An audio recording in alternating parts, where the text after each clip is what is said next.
It has an ability to create extraordinary teams where some of those teams can do bigger and bolder things than any individual person. But most of all, the essence of being an entrepreneur is being a problem solver. And we have to start taking on some of the challenges of our state. I mean, I've lived here for almost 3 decades, and our roads and infrastructure are crumbling. Our schools, in many cases, 50% of our at-risk kids can't do college-level work after they graduate from a Colorado public high school. My plan is to challenge the status quo on everything we do in state government, to really get the government off our backs, to do more with less, and really start putting people first in many different aspects, most especially challenging our current way we deliver health care in our state. So my name is Victor Mitchell. I look forward to the opportunity to take any and all of your questions. It's a pleasure to be here with you, and I think you should really complain that the Realtors Association should find a better venue, because you guys are going just too down market this morning. Victor Mitchell, thank you. Up next, Cynthia Coffman. Good morning, Realtors. It's good to see you all this morning. I'm Cynthia Coffman. I am your Attorney General running for governor. I have devoted most of the last 2 decades to public service in Colorado, and I'm unapologetic about that because I think public service is something you are called to do. It is indeed a mission. I started out in the legislature, not as a member, but as a staffer for the state legislature. You'll be there today. You'll see all these people buzzing around staffing committees. That is what I did. I learned how legislation is made, and I learned a lot about our state budget. Then I went to work for the Department of Public Health and Environment as an attorney in the Owens administration. I worked there for 5 years. I learned what a good regulation can do to protect health and the environment. I learned what a bad regulation can do to constrain business, and it's a lesson I have carried with me the rest of my career. From there, I went to work for Governor Owens at the state capitol as his attorney. And my goodness, I learned what strong leadership in the governor's office is about and what it takes to forge a compromise. I look at what's happening now with our transportation debate, and I miss Governor Owens, who would bring people into his office, put them around the table, and say, we're staying here until we get it right, until we come out and we have a compromise to offer the people of the state of Colorado that they can adopt. It's an important thing. And then I've been in the Attorney General's office for 13 years. There are 3 big issues, we all have 3, that are intertwined, and we're going to talk about some of it this morning, but I think our healthcare issues and providing quality, affordable healthcare is a priority, dealing with infrastructure, not only transportation, but technology and water infrastructure in the state, and then our economic development in both our urban areas and in rural parts of Colorado. Different issues, but it's very important that the governor address all of those issues. Thank you so much for the opportunity to be here this morning, and I look forward to visiting with you. Thank you, Cynthia Coffman. Up next, Donna Lynn.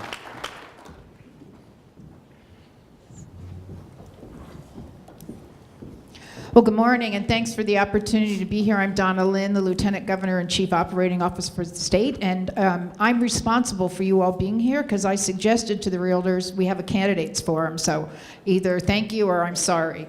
I want you to remember 4 H's. Hard work, healthcare, housing, and Hickenlooper. Hard work. I was a woman of a certain age when my father didn't think it was that important for me to go to college and ended up having to be a waitress for 4 years to get myself through college. I raised 3 children on my own, and I'm a frequent flyer of the real estate industry because I often made economic decisions about having too many children in a small apartment and having to move large distances to be able to afford to live. And hard work on a professional side. I have worked in the public sector for 20 years and the private sector for 20 years. I can tell you the hardest job I ever had was being a small business person. I ran an 8-person nonprofit, and I lived and breathed every day the reality of providing for the people that worked for me. On the flip side, I've run large organizations with budgets of $30 billion, of $16 billion, and have the experience to lead. Healthcare. I've spent 20 years, more than 20 years actually, in healthcare. I ran Kaiser Permanente. in 5 states and really thought strategically about things like social determinants of health and how we provide affordable health care in this state and other states. Housing. I have oversight over 19 departments, and it struck me as interesting that what the state actually does from a strategic point of view on housing is really think about the homeless, but not from an economic development point of view. And Hickenlooper, as I said, I am John Hickenlooper's Lieutenant Governor and Chief Operating Officer. I work every day side by side with the governor, and there has been a great economic recovery, but we're very mindful and have been working really hard to create some solutions in transportation, which we did last year through the hospital provider fee, through a signed construction defects bill, and we're continuing to do that in our current budget to make sure that growth is not our enemy, but that we are prepared for the growth that we have. I'd love your support. I'm a business person, I'm a public servant, and I think I have the leadership skills to be your next governor. Thank you very much. Donna Lynn, thank you. Up next, Noel Ginsburg.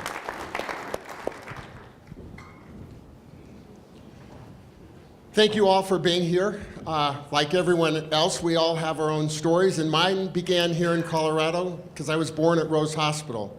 I grew up, of all places, working in a pickle plant because that's what my dad does. So if you smell garlic and vinegar, it's probably me.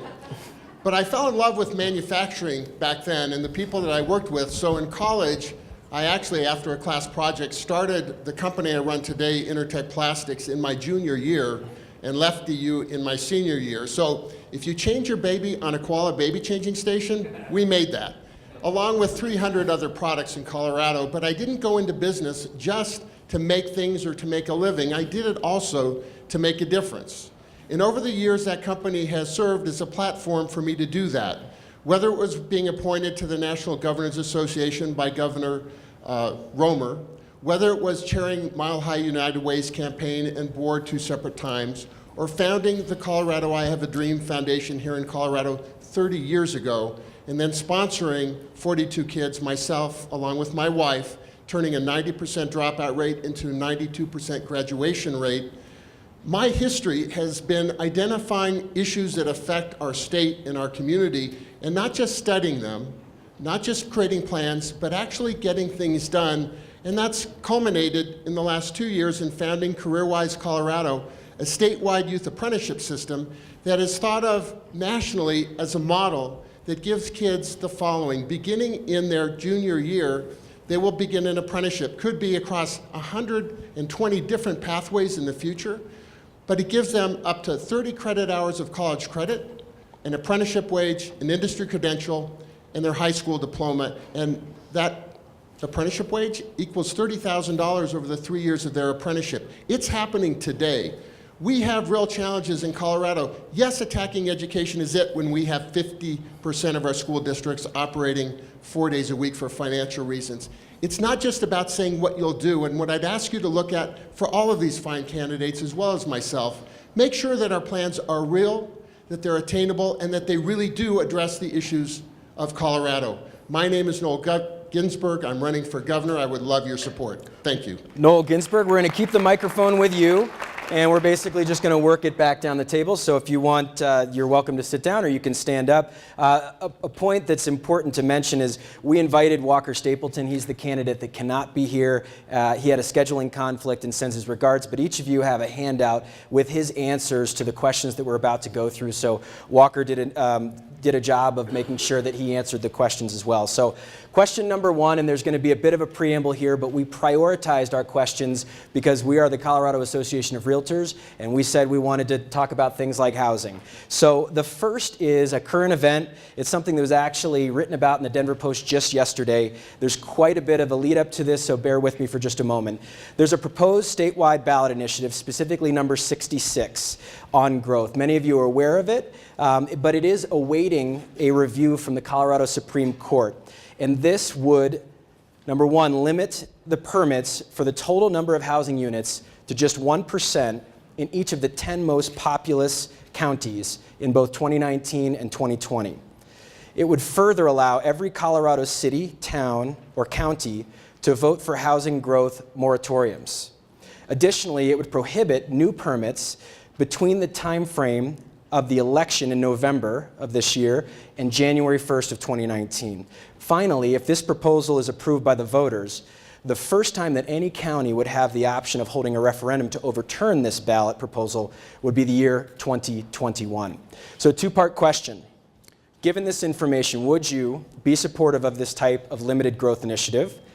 And two, would you be willing to utilize your leadership to educate voters about the harmful impacts of such a measure for our housing industry? First, no, I would not support that, and I think in many ways it would work against what we're trying to achieve in Colorado. As governor, we don't have a lot of levers to pull, but what we do have is the power of the bully pulpit. And if you use that wisely, you can use that to educate the people of Colorado on the issues like this. Yes, in Colorado, we need to look at our future, develop a vision for what growth looks like. Otherwise, we will ultimately look like California or Los Angeles, sprawling from one end of the state to the next. I think we need to put together actually a commission that engages people from all regions of our state to build a vision for what they would like to see for growth in the areas of transportation, infrastructure, integrating our water plan, housing, because if we don't do that, we will just be opportunistic, taking the next plot of land and growing rather than saying, how can we grow, accommodate the 100,000 people a year that come to our state? If we don't do that, what we'll see is a continual decline in people coming here and a decline in the quality of living for all of us. Thank you, Noel. So we're going to just work right down. Donna Lynn, next person, Do you want next us candidate. to give up standing because it's taking up time? You know, that's fine. We've got 3 minutes for each All right. question, I'll and walk. you're welcome to Thanks. go ahead. Well, it's a great